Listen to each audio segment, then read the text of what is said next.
I'm Van Reed. I'm the Director of Emergency Preparedness for St. Landry Parish. An executive order was signed this morning providing for gray area businesses to open back up. Gray area businesses are defined as smaller retail shops, furniture shops, clothing stores, and jewelry stores.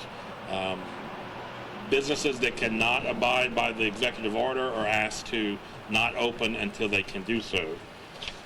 To reopen, businesses must have employees wear masks. Employees with symptoms are not allowed to work. Customers must maintain a 6-foot distance while shopping and in line. Buildings and stores must have a maximum occupancy of 25% as determined by the fire marshal's office. No groups can congregate or loiter outside of the business within 500 feet. And customers that have symptoms or fever are asked not to enter the store. Violation of this executive order will result in the business having its power turned off and possibly their business license revoked. And a reminder that the curfew for the parish remains in effect until April 30th. We've asked the majority of the mayors from the parish to be here in support of this announcement, and we're going to turn it over now to Opelousas Mayor Julius Alcindor.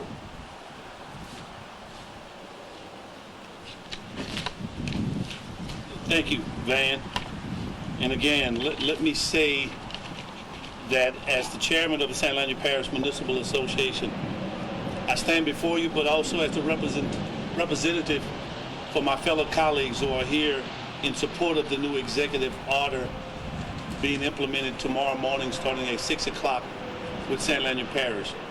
We have continued to have conversations and dialogue with this opening that I know many of you want in this area, especially our businesses, but I can assure you, for those who are standing beside me, we're looking for this also.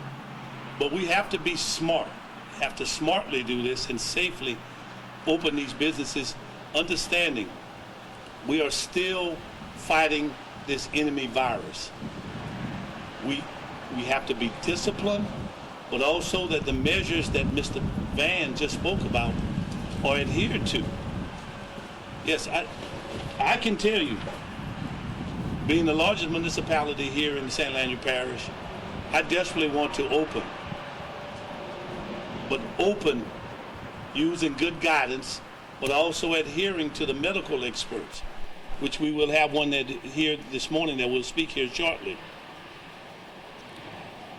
I know there's some reluctancy on all of our parts, especially us, because we know what the outcome could be of this particular virus.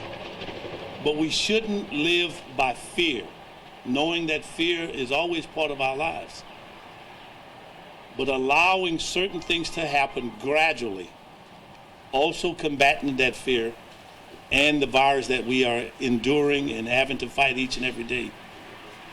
By this togetherness that you see here this morning, we can get past this. We will get past this. It's natural for us to want to have a better tomorrow.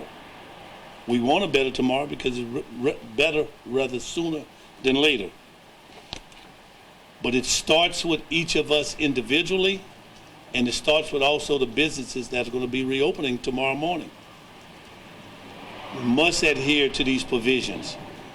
If these provisions and these measures and the social distancing that we have practiced for the last 6 weeks are not stringently kept in force, we're going to revert back to where we were 6 weeks ago. We do not want this to happen. I'm pleading to you, the citizens of Opelousas, and to the surrounding areas of my colleagues who stand beside me in support of this new executive order, that you do your part. But we got to ask ourselves, what more can we do now? Not what we're doing yesterday or was doing yesterday. If we do that, forward progress will occur. It's a soft opening, but some of these businesses should have been open because of the interpretation of the order that was put forth. The more you read, the more you understand. We're trying to be in line with our neighbors that's surrounding us, and I think, and I don't think anyone would object to this, what we're doing is a good thing for our economy, financially, but also socially. We need this interaction. We want to get out. I know I was talking to a friend of mine yesterday. He was out with his kids yesterday, jumping in a trampoline. And I'm sure that was fun, probably taxing on his body, but he was having fun while he was doing it. Let's do this together. Again, I'm pleading on behalf of my colleagues, the mayors who are present, and those who could not be here this morning. Let's make sure what we do is for the better good of all of us that this impacts. God continue to bless you, the city of Opelousas, all my colleagues who are here with us, the great state of Louisiana, and the nation and the world. Thank you. Now at this time, we'll have Representative Dustin Miller come up and speak.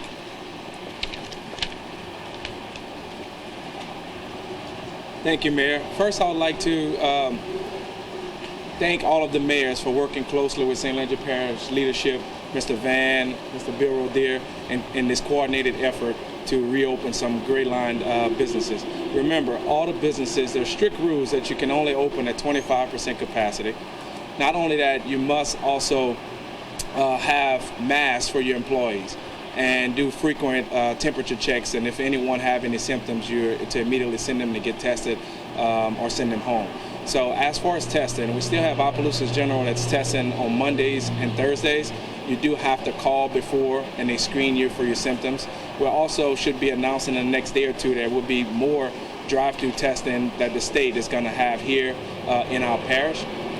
So I just really want everybody to know the restrictions are still there. We're lessening them up to get some businesses open, but you still must practice social distance. I would like to thank our healthcare system.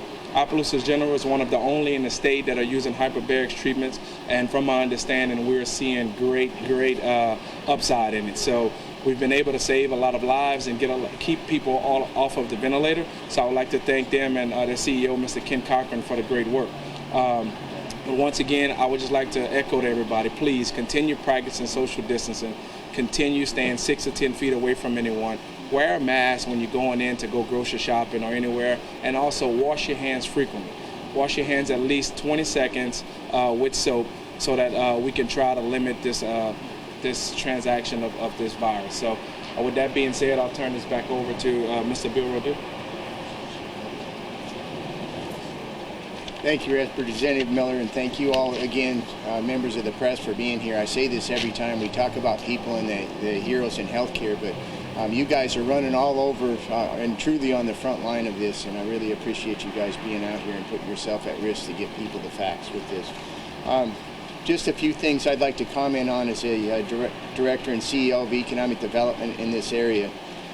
First of all, I think symbolically what we're trying to show here is the opening of these businesses is truly a partnership between the business community and local governments. There's a balance to be struck here between personal safety and the well-being going forward with our economy, and we all knew that this is going to start this progression towards opening our economy back up. We hear it on the federal level, we're hearing it on the state level, and now we're trying to be proactive here at the parish level with that. A few things towards area businesses. First of all, if you are an area business and you've been affected by COVID-19, I would assume that most businesses have been proactive towards putting in applications for PPP, EIDL, or other programs that are associated with the CARE Act by the federal government to support this. For those businesses that have not, if you don't get proactive as a business owner and you intend to get federal assistance for damages done in this, if you don't do it soon, you're going to miss out on the latest round of funding, which was actually made available in the tune of $310 billion on Friday the 24th. $60 billion of that was actually earmarked to small banks, credit unions, and smaller financial institutions. So there should be monies available through your local lenders that are qualified to operate as an SBA lender under the CARES Act. This will not happen without you being proactive either with your CPA or your local bank. So if you have not, please have a discussion with them today. This is being affected nationwide. These monies are going quick and you don't have time to waste. If you don't do it in the next day or two, I don't have a crystal ball, but I would say your chances of getting any assistance in that are going to drop precipitously by day. So please be proactive towards that. Also be aware that Louisiana Economic Development has a loan portfolio program that's available. We have $50 million within the state of Louisiana that can be available to Louisiana businesses with less than 100 persons in that business. I think it's really a time that most of you as business owners have been looking at what reopening looks like, what types of resources you're going to need to do that, what types of capital that you're going to need to do that. There are assistance programs out there. Our office can help you with that. The Louisiana Small Business Development Center, if you contact us, we can get you individual counseling sessions with the LSBDC to help you with decisions associated with. But the key is, if you don't get proactive this week, you're really going to be behind the power curve with that. There's a toll-free number, a business resource hotline from 8 to 8, 833-457-0531. If you'd like to get information on the types of resources and the current updates on what the drain on those resources are to the extent we can, information does lag at the federal level with that. You can also go to opportunitystlandry.com to get more information on that.